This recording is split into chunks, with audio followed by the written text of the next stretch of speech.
Good morning. You join me again here on a rather wet and windy Rome. We're having a wonderful time. Today we're hopefully going to go visit the Vatican City, St. Peter's Basilica and the Vatican City Museum. And then we're going to finish off our day in a nice traditional Italian restaurant. So just to give you a little bit of update about our itinerary, and if you're ever coming to Rome, I want to share this with you. People have been asking, well, what have you done? Where do you go to eat? How do you get around? So I'd mentioned earlier on in one of the earlier videos that you get yourself a tube ticket, the metro system, which is excellent. We're staying in a hotel called the Hotel Galileo, which is in Via Palestro, and there's two restaurants on that street. And the first day when we arrived, coming back from the airport into Italy, we got a coach for €6 on Terravision, and we arrived here in Turini station and walked up to our hotel, and we were quite hungry, so we called in at a restaurant here in the street called Al 39, which I highly recommend. Wonderful traditional pizza and pasta and very real Italian food. It was beautiful, so it was.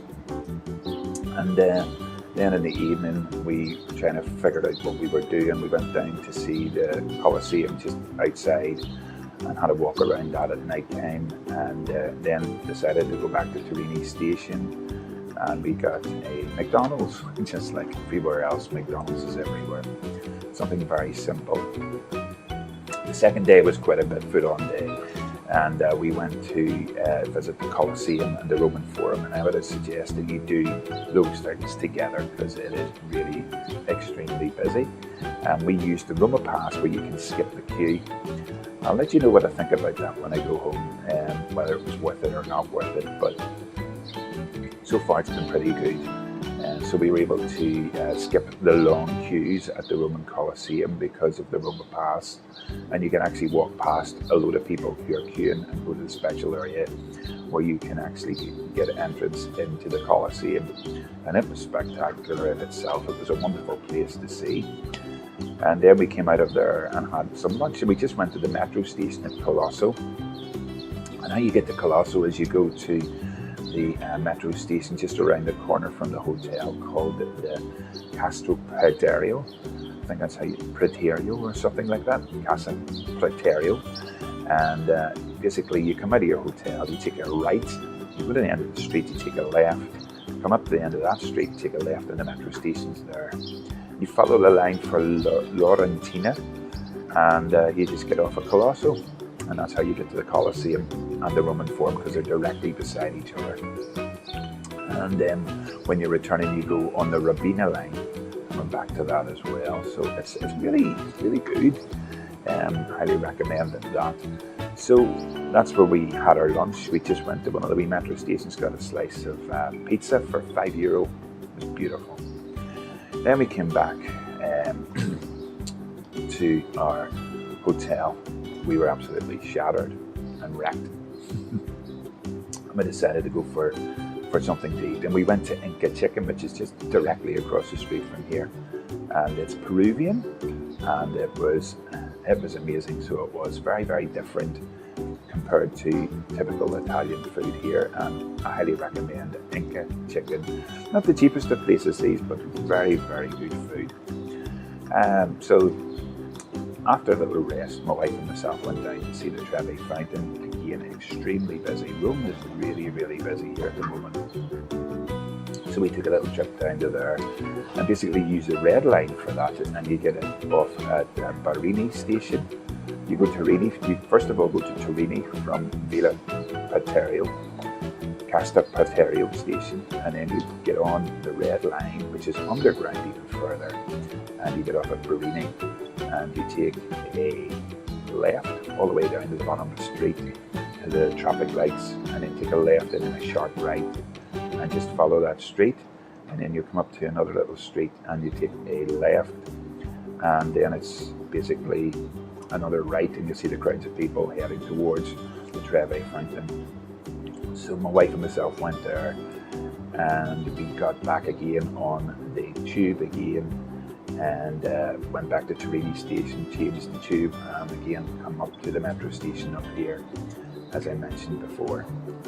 So that's what we did. And then yesterday we were at the Catacombs, which I highly recommend you pre-book all this before you can come here. That's what we did. We booked everything online before we came here. We got a little small coach to take us up there. The Catacombs, as I mentioned before, you're not allowed to take video or photographs, but the Appian Way is also there. We were able to video just a few shots there as well. So then we came back again to our hotel, again via the metro from Colosso, back to our hotel here.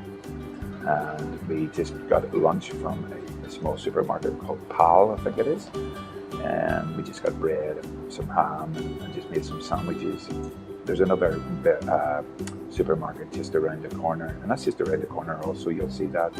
But if you take a right, you go down to the Conard supermarket, which is much better and a lot cheaper. It's 18 cents for a bottle of water. So if you're going to do your shopping, go there. That's what I would say. And so we just had our lunch here, and then we decided we would go out again because my wife wanted to see the Pantheon, and we also wanted to see the Spanish Steps. So we went to see the Spanish Steps, and it was crowded with people, as you can see here, and it was just mad. And we decided to take a walk to the Pantheon, which is about 15 minutes away. I was using Google Maps for a lot of things, because a lot of things are not signposted at all. And we went to the Pantheon, and again it was spectacular. Again, very, very busy with crowds of people. Then we took another walk because we saw a sign for the Trevi Fountain.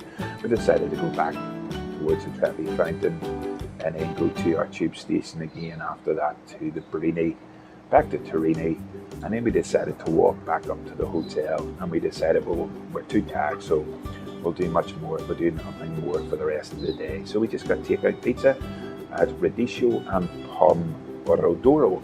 So if you come to our hotel again at the Via Palestro, you come out here, you take a right, you go up the main street and you cross over, and Radicchio Pomodoro is there at the top of the street, and they speak Italian. They don't speak English. There's one person I think spoke English, and they explained to me that you get slices of pizza before 7, or you get a round pizza at 7. So we just got a selection of different slices of pizza, and it was absolutely beautiful. So that's where we're up to date. We're going to a beautiful traditional restaurant tonight at about 7:30. That's the normal time Italians eat, and that'll be. But before that, we'll come back here and we'll have some lunch. We don't know what we're doing for lunch yet, but there we go. So that's a bit of an idea about this trip. Hope you've enjoyed the tips and the trips, the links that I've shared with you today. And definitely would love to come back to the Eternal City of Rome.